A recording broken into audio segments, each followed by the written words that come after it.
Егер малыңыздан бруцеллез ауруы байқалып, жергілікті мал дәрігерлері қатысты іс-шараларды қолданса не істеу керек? Өзіңіздің құқығыңызды қалай қорғауыңыз керек? Нелерді талап ету керек? Егер бұл туралы білгіңіз келсе, бұл видеоны соңына дейін көріңіз.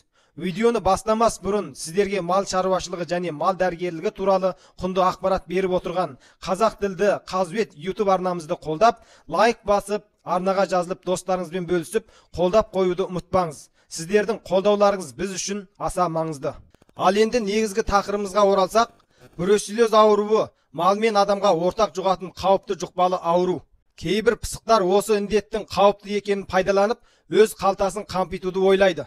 Сол үшін бұл видео барлық қарапайым малшы қауымына арналады. Малдың денесіндегі бруцеллез ауруды анықтау үшін ең алдымен малдан қан алынады. Сосын қан сараптамасының нәтижесі арқылы сіздердің малда бруцеллез ауру бар ма жоқ па екені туралы жергілікті мал дәрігерлер хабарлайды.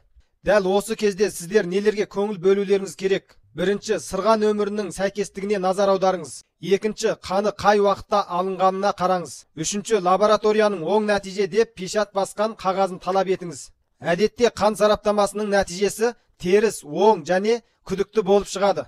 Егерде теріс деген нәтижені көрсетсе, онда малыңыз аурудан аман дегенді білдіреді. Ал оң нәтиже берсе, онда малыңызда ауру бар дегендік. Егер күдікті деген нәтижені көрсетсе, онда малыңыз толықтай бруцеллез ауруы дегенді білдірмейді.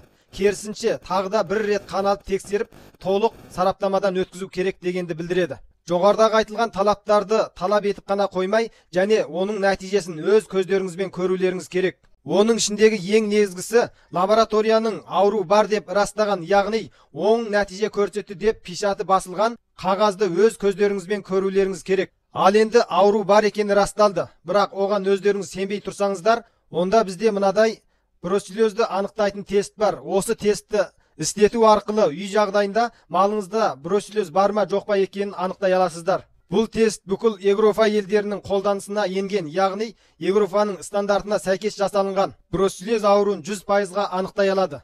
Ал енді бұл тестке тапсырыс бермекші болсаңыздар, номеріме хабарлассаңыздар болады. Менің номерім 837 255 0731. Видео пайдалы болса лайк басып, арнаға жазылып, достарыңызбен бөлісуді ұмытпаңыз. Арнамызда күнделікті мал шаруашылығына және мал дәрігерлігіне қатысты, сонымен қатар мал індеттерін қалай емдеу, қалай алдын алу туралы құнды ақпараттар күнделікті жолданып отырады. Келесі видеода кездескенше сау саламат болыңыздар.